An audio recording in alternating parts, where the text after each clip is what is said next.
ఇప్పుడు నెక్స్ట్ 10థ్ ఎగ్జామ్స్ వస్తున్నాయి గదా! Yes so, madam. పిల్లలు ప్రిపేర్ అవుతూ ఉంటారు గదా! Yes madam.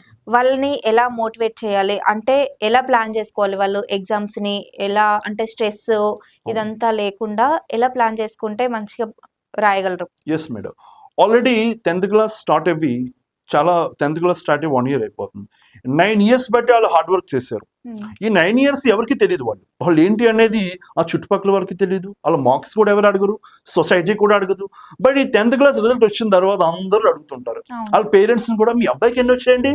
మీ అబ్బాయి పాస్ అయ్యాడా? అందరూ కూడా కన్నేసి ఉంటారు. ఎప్పుడు మా రిజల్ట్ వస్తది? ఎప్పుడు అడుగుదామని. ఈ 9 ఇయర్స్ బట్టి అసలు ఎవరు ప్రెజర్ చేయరు. ఎవరో పట్టించుకోరు. ఏమి అడగరు. బట్ 10థ్ క్లాస్ వచ్చేస్తే ఎన్నొచ్చాయి మార్క్స్? చాలా కుతూహలంగా ఉంటారు. ఎలా చదివాడు ఏంటో కొంతమంది ఉంటారు.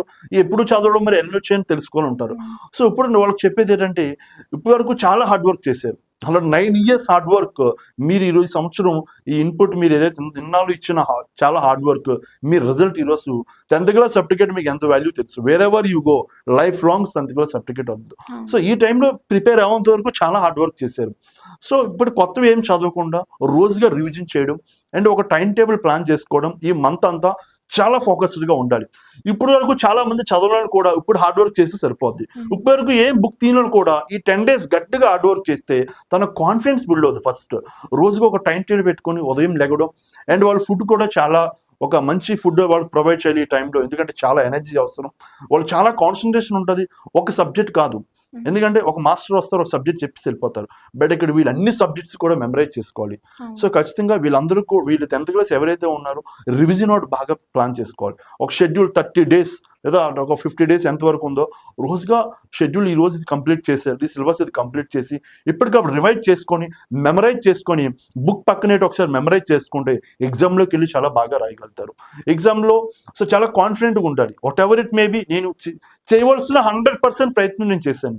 So let us go for the God అని తను హార్డ్ వర్క్ చేశాడు కాబట్టి ఇంకా ఎఫర్ట్ పెట్టాడు కాబట్టి తను ఎగ్జామ్ అటెంప్ట్ ఇస్తారు.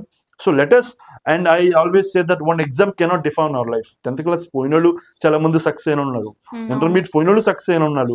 అలాగని నా జీవితం పోయింది అని అనుకోవసం లేదు. నేను అడుగుతున్నాను మీ లైఫ్లో మన చాలా మంది లైఫ్లో ఉండే ఎగ్జామ్లో పోతే లైఫ్లో జీవితం లైఫ్లో కోల్పోనట్ట, లైఫ్లో ఉండే రిలేషన్స్ కోల్పోతే లైఫ్ కోల్పోనట్ట?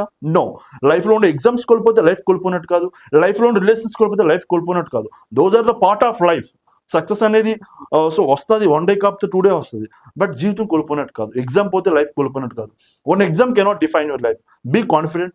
మళ్ళీ ఎఫర్ట్ మళ్ళీ పెడుతుంది. ఇంతకుముందు కూడా చాలాసార్లు మెనీ టైమ్స్ వేసాడు మన ప్రయత్నం ఫెయిల్ అయింది, మనం ఫెయిల్ అవ్వలేదు. మళ్ళీ ప్రయత్నం చేసి సక్సెస్ సాధించడమే. దట్ ఈస్ నా